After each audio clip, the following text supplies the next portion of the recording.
오늘 시편 38편 8절부터 10절 보겠습니다. 8절부터 10절 함께 봉독하시겠습니다. 내가 피곤하고 심히 상하였음에 마음이 불안하여 신음하나이다. 주여 나의 모든 소원이 주 앞에 있사오며 나의 탄식이 주 앞에 감추이지 아니하나이다. 내 심장이 뛰고 내 기력이 쇠하여 내 눈의 빛도 나를 떠났나이다. 아멘. 우리가 주님 앞에 기도를 드릴 때요. 이 기도가 아니고요. 거의 신음에 가까운 고통스러운 상태일 때가 있습니다. 그래도 기도의 내용을 마음속에서 생각하면서 이렇게 기도할 수 있다는 것은 그래도 내 마음에 이런 생각들이 어느 정도는 정리가 되고 또 기도할 수 있는 힘이 있다는 거죠. 그러나 정말 우리가 이 전인적인 고갈을 경험할 때가 있습니다.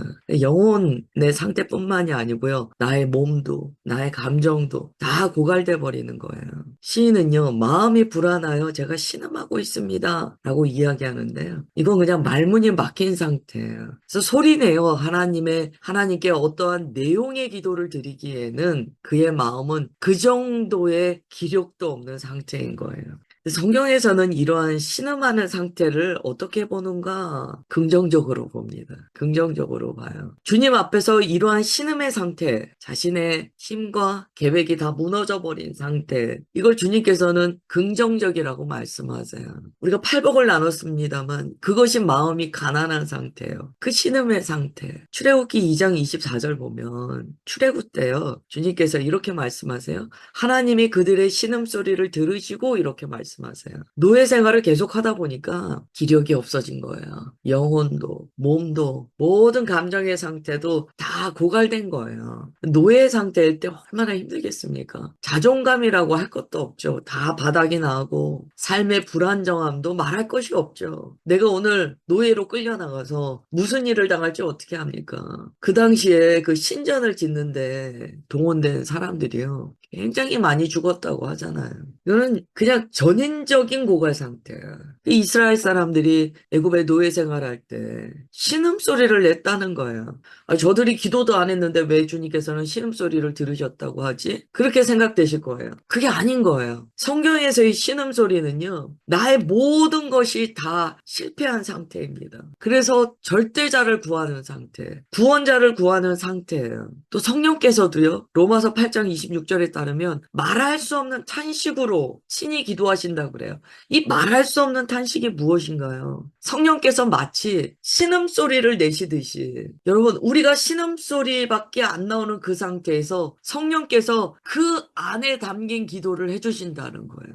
우리의 삶이 완전히 고갈되어서 내가 무엇을 주님께 기도해야 되는지 이제는 그 기도의 소리를 내는 것조차 너무나 버겁고 힘든 그 상태에 성령께서 그 신음소리에 담겨있는 기도를 해주신다는 거예요. 말할 수 없는 탄식에는 그런 의미가 있습니다. 이렇게 묵상하다 보면 그리스도인이요. 약간 그 어중뛰게 고갈되면 오히려 이제 어중뛰게 고갈됐기 때문에 막 주님을 향하여 쏟아내버리는 그런 경향이 있습니다. 그때는 아직 마음이 완전히 가난한 건 아니에요. 오늘 말씀은 이 고갈된 성도에게 하나님의 은혜를 주시는 말씀이에요. 이럴 때 어떻게 해야 되는가? 8절에 보면 너무 피곤해요. 심각하게 영혼육이 다 상해버렸어요. 마음은 불안 그 자체예요. 그래서 막 신음합니다. 그때 9절에 어떻게 말씀하냐면 이제 9절이 중요합니다. 주여 나의 소원이 주 앞에 있사오니 나의 탄식이 주 앞에 감추이지 아니하나이다 라고 말씀드려요. 이게 굉장히 정직한 고백입니다. 나의 소원이 주 앞에 있사오니 뭐라고 말할 기운은 없어요. 그러나 주님 아십니다. 주님 앞에 제 소망이 있지 않습니까? 라고 이야기해요. 이러한 정직한 마음의 고백을 주님께서는 기뻐하세요. 그래서 이걸 우리의 삶에 좀 적용해 본다면 이렇게 할 수 있습니다. 내 마음이 완전히 고갈되어서 완전히 신음하는 상태일 때 무엇을 주님께 아뢰일 수도 없는 상태일 때 그냥 주님께 마음으로 고백하는 거예요. 주님, 제 소망이 주님 앞에 있습니다. 제 탄식이 주님 앞에 감추어지지 않고 그대로 있습니다. 소망과 탄식에 대해서 일일이 말하지 않더라도 주님은 아시기 때문에 그냥 그 모든 힘을 다하여 주님께 말씀드리는 거예요. 10절에 보시면 자신의 상태에 대해서 정직하게 이야기합니다. 내 심장이 뛰고 내 기력이 쇠하여 내 눈의 빛도 나를 떠났나이다. 제가 이 10절을 읽으면서 이런 장면이 그려졌어요. 우리가 의사를 찾아갑니다. 그러면 어떻게 해야 됩니까? 어디가 아픈지 얘기해야 되잖아요. 왜 그 수의사분들이 제일 힘든 게 동물들이 어디가 아픈지 말을 못 한다는 거. 그래서 의사가 찾아가야 되는 게 제일 힘들다고 하잖아요. 우리가 의사에게 가면 무엇이 아픈지 증상을 이야기하게 됩니다. 이 10절은요, 완전히 고갈된 상태에서 주님만 의지하고 그래도 주님 앞에 나가 있는 거예요.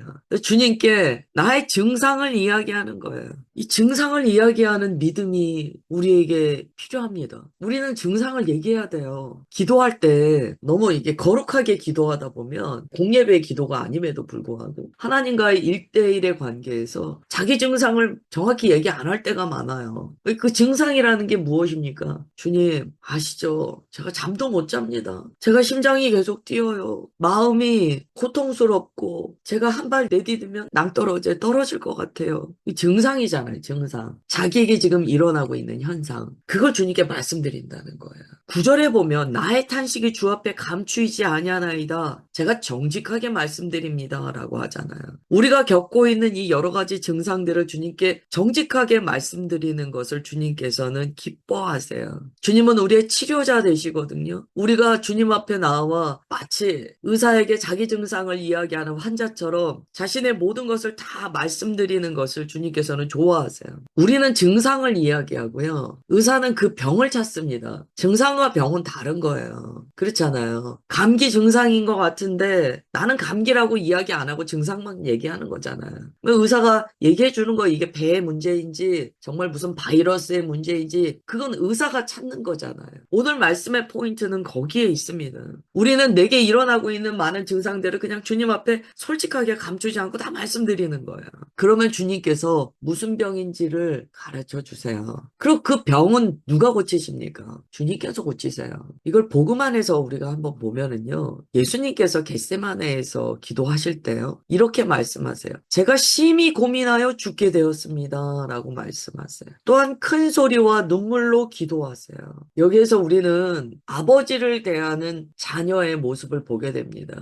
예수님께서는 자녀가 아버지에게 어떻게 나아가는지를 그대로 탄식을 숨기지 아니하시고 다 보여주셨어요. 우리에게 그렇게 주님께 나아가라는 거예요. 이게 우리의 신음소리가 됩니다. 여러분, 이 신음소리라는 것은요, 번역기가 필요해요. 우리가 아이들이 앙 하고 울 때 번역기가 있잖아요. 이 아이가 왜 우는지 엄마는 알잖아요. 아, 얘가 배고프구나. 아, 얘가 어디가 아픈가? 애기가 가시가 뭐 하나 박혀도 말을 못 하잖아요. 울음소리를 엄마가 번역하거든요. 똑같아요. 우리가 주님 앞에 내 병을 진단해서 가지고 가는 게 아닙니다. 자기 증상을 말씀드리는 거예요. 솔직하게. 그게 신음소리예요. 신음소리는 그냥 앙 하고 우는 것과 같은 소리일 수 있어요. 다 각자 달라요. 그러면 주님께서 그것을 번역해 들으신다는 거예요. 그리고 그 병을 진단하시고 고쳐주신다는 거예요. 어떻게 정직하게 기도하는가. 오늘 말씀은 우리에게 굉장한 지혜를 줍니다. 환자가 의사한테 갈 때 자기 병을 진단 내려서 가는 거 아니잖아요. 우리는 주님 앞에 나아갈 때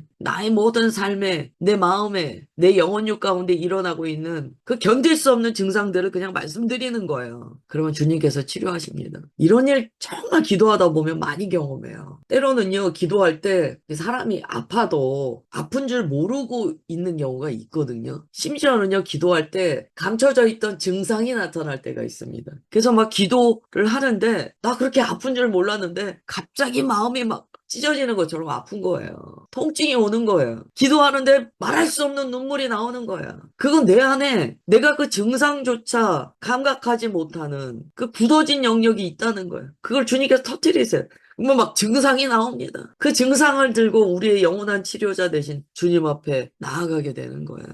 주님께서 이 증상은 뭐 때문이야. 이걸 어떻게 치료해야 돼. 치료자 되신 주님께서 우리의 삶을 온전케 해 나가신다는 거예요. 사실 이 8절부터 10절까지의 내용이요. 참 영적으로 깊은 주님의 지혜와 은혜가 담겨 있는 구절입니다. 그 다음에 11절부터 16절 보겠습니다. 내가 사랑하는 자와 내 친구들이 내 상처를 멀리하고 내 친척들도 멀리 섰나이다. 내 생명을 찾는 자가 올무를 놓고 나를 해하려는 자가 괴악한 일을 말하여 종일토록 음모를 꾸미오나 나는 못 듣는 자 같이 듣지 아니하고 말 못하는 자 같이 입을 열지 아니하오니 나는 듣지 못하는 자 같아서 내 입에는 반박할 말이 없나이다. 여호와여 내가 주를 바라싸오니 내 주 하나님이 내게 응답하시리이다. 내가 말하기를 두렵건대 그들이 나 때문에 기뻐하며 내가 실족할 때 나를 향하여 스스로 교만할까 하였나이다. 아멘. 우리가 이렇게 신음소리를 내며 이 고갈을 경험할 때 그때 그것을 더 못 견디게 하는 일들이 있습니다. 뭐냐면 주변에 그동안 가까웠던 사람들이요 거리를 두는 거예요. 그리고 오히려 음모를 꾸미고 모략으로 나를 잡으려고 하는 거예요. 이거는 상처의 부위에 이제 소금을 막 뿌려대는 거죠. 시편에 이 내용이 나와 있다는 것은 우리가 내는 그 신음소리가요. 그 심령의 가난함이라고 생각한 그 수위를 넘어서 관계 가운데의 가난함까지 포함한다는 것을 가르쳐줘요. 내가 아파요, 힘들어요, 괴로워요. 그런데 거기에서 더 나를 힘들게 하는 건 인간 관계 속에서의 왜곡과 따돌림이죠. 주님께서 우리를 그렇게까지 다루실까요? 우리 삶에 그런 일까지 벌어질까요? 벌어집니다. 왜냐하면 시편 38편은 예수님의 십자가 고난을 담고 있기 때문이에요. 예수님께서 경험하신 것, 마지막에 베드로의 배반은 그냥 나오는 게 아닙니다. 예수님의 십자가는요, 모든 관계 가운데 고립의 십자가이시기도 하셨어요. 그리스도인이 예수 그리스도의 길을 따라갈 때요, 우리는 그 신음소리와 더불어 고립을 경험하게 됩니다. 그리스도인은 누구나 고립의 경험을 합니다. 그게 십자가의 길에 나와 있기 때문이에요. 쉽게 말씀드리면 세트예요. 예수님의 십자가의 길을 우리가 따라갈 때 나와 친했던 사람들이 나를 멀리하고 그게 세트예요. 근데 11절에 보면 가슴 아픈 게요. 그냥 관계를 멀리하는 게 아니고요. 상처를 멀리한다. 친척들이 멀리 섰다. 혈육들도 멀리 선다는 거예요. 상처를 멀리한다는 게 무엇입니까? 상처난 자를 기뻐하지 않는다는 거예요. 신음소리 내는 자, 고갈된 자를 사람들은 싫어한다는 거예요. 웃음소리 내는 자, 화려한 자, 이런 사람들한테는 친구가 많이 생기는데 일단 사람이 상처가 생기고 신음소리와 같은 삶의 고갈이 있을 때 아무리 나를 사랑했던 사람도 그것을 멀리하고 싫어한다는 거예요. 사랑하는 사람, 친구, 친척들은요. 인간관계에서 나의 보호막과 같은 역할을 합니다. 근데 우리가 신음소리를 내는 그 상황에 인간적으로 나의 보호막이 되어줬던 사람들이요. 나를 떠나가는 걸 느끼게 된다는 거예요. 얼마나 힘듭니까? 그런데 이 일이 왜 생기는가? 오직 우리의 산성이시오 방패 되시는 하나님만을 의지하도록 하시는 하나님의 역사이세요. 마음이 괴롭지만 주님께서는 이러한 과정을 통하여 내가 그렇게 사람 붙들고 살아왔던 것을 포기하게 하세요. 그때 아는 거예요. 사람 의지하는 게 아니구나. 신앙생활 쭉 돌이켜보시면 이때 매우 힘들었다는 거 기억나실 거예요. 사람들로부터 우리가 소외당할 때 더더군다나 나의 상처를 보고 오히려 소금 뿌리면서 나를 소외할 때 그때 정말 힘들잖아요. 시편 기자는 그걸 경험합니다. 이제 십자가의 길을 가고 있다는 증거예요. 이때 되면 대적자들은 어떻게 합니까? 나를 더 해하려고 이중으로 압박해 옵니다. 보호막이 사라졌잖아요. 인간관계에서의 보호막. 쉽게는 내 편이 없어졌잖아요. 그러니까 대적자들이요. 야, 이제 저 사람 힘없어. 이제 저 사람 편 없어. 가서 더 괴악한 일을 말한다는 거예요.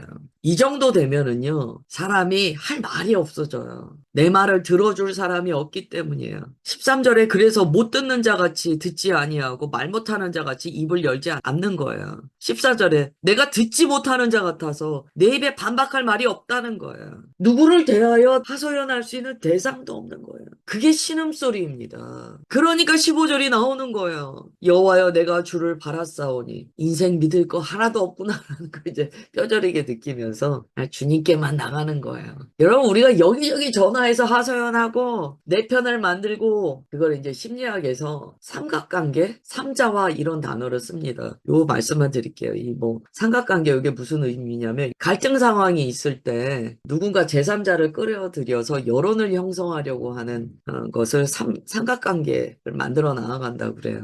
이제 막 자기를 유리하게 하는 여론을 막 만들어 나가는 거예요. 이거는 사람 안에 이런 현상들 다 나타납니다. 그래서 뭐 본인 안에 무슨 일이 있을 때 막 여기저기 전화하고 그러는 이유가 그게 이제 삼자화 과정이에요. 그래서 사실 우리가 심리 상담하고 그럴 때 삼각관계 만들어 나가는 거 사실 좀 차단하게 합니다. 왜냐면 그러면 자기 직면을 못 해요.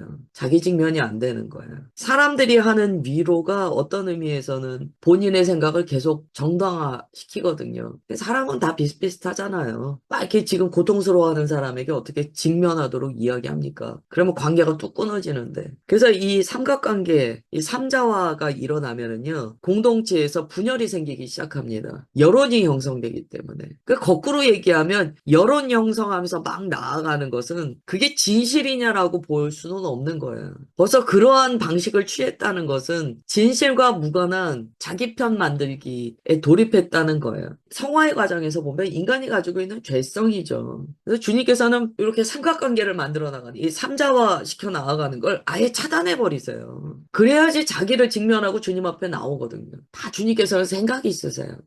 다 계획이 있으세요. 15절에 그러니까 고백이 나오는 거예요. 여호와여 내가 주를 바라사오니 내 주 하나님이 내게 응답하시리이다. 아주 주님께서 뚝 끊어 놓으셨어요. 그 여론 형성하려고 하는 그 환경 자체를 주님께서 끊어 놓으셨어요. 이게 신음소리에 포함됩니다. 16절 내가 말하기를 두렵건대 그들이 나 때문에 기뻐하면 내가 실족할 때 나를 향하여 스스로 교만할까 하였나이다. 여기에서 그들이 누구입니까? 하나님만 내 편이시라 이 의미예요. 나머지는 다 그들에 포함되는 거예요. 주님께서는 사실 이걸 경험하게 하세요.